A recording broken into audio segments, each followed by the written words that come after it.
la rareté des pièces d'argent sur le marché. Quand j'entends les gens se plaindre sur le fait que les pièces d'argent soient de plus en plus rares, j'avoue que ça me fait souvent rigoler. Car ce qu'on ne comprend pas, c'est que c'est notre mentalité africaine noire qui fait souvent disparaître les pièces sur le marché.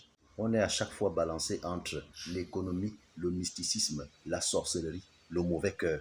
Tu fais le transport toute la journée et les pièces recueillies, tu vas les vendre dans une station moyennant un bénéfice. Et tu es le premier à te plaindre le matin que tu n'aies pas de monnaie, que tu n'aies pas de pièces à rendre aux clients. Sans oublier les centaines de pièces d'argent qui disparaissent chez les bijoutiers à la fabrication des gourmettes, des chaînettes, des bagues et bien d'autres. Des milliards de pièces que la Banque centrale met à notre disposition sont thésaurisées dans les caisses artisanales fabriquées par les menuisiers et dans des cantines.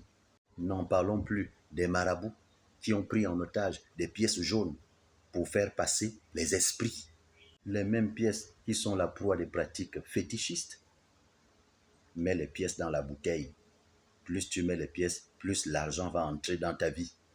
Des centaines de milliers de pièces qu'on retrouve sous la mer et qui longent le littoral, jetées par ceux qui sont à la recherche des maris blancs, à la recherche de la chance, à la recherche des nominations, des promotions, de l'excellence. Vous voyez comment notre mentalité africaine, doublée des pratiques fétichistes, mystico-spirituelles, l'avarice et la conception, je pourrais dire villageoise, de l'épargne, qui viennent complexifier les échanges. Est-ce qu'on sait même à quoi servent les pièces d'argent?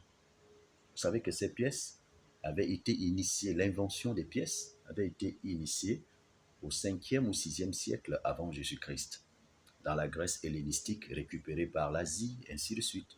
Le but était de faciliter les échanges et de quantifier la valeur des biens. Alors, en créant des pièces de monnaie, c'était pour ne pas limiter nos échanges, pour que nos échanges aillent, s'étendent jusqu'aux choses les plus simples, des choses qui ont peut-être une petite valeur. Laissons donc circuler les pièces, ne les emprisonnons pas dans les calebasses, dans les bassines, dans les bouteilles, ou les jeter sous la mer à la recherche des maris blancs, à la recherche des maris riches, à la recherche de la chance. Si vous emprisonnez les pièces d'argent pendant 365 jours, d'ailleurs, vous êtes à combien à faire cette pratique? Mais on aura des pièces comment? Oh, vraiment, la vie est devenue dure, hein? Même trouver même les pièces sur le marché, c'est compliqué. Chaque chose que tu veux payer, il faut avoir la monnaie. Tu as d'abord cassé la caisse qui est sous ton lit.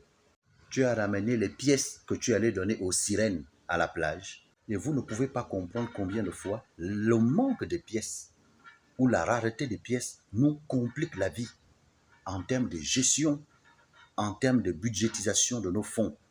Le budget que vous avez prévu pour votre taxi et pour le taxi des enfants finit toujours avant la fin du mois. Qui peut vraiment dire qu'il peut gérer l'argent du taxi de manière exacte? Non, personne. Dans un parcours de 200 francs, vous avez un billet de 10 000. Vous êtes obligé de faire la monnaie. Vous êtes obligé de faire la monnaie, faire le flash, payer le crédit de communication. Mais le crédit de communication n'a pas été prévu dans le budget du taxi de l'enfant.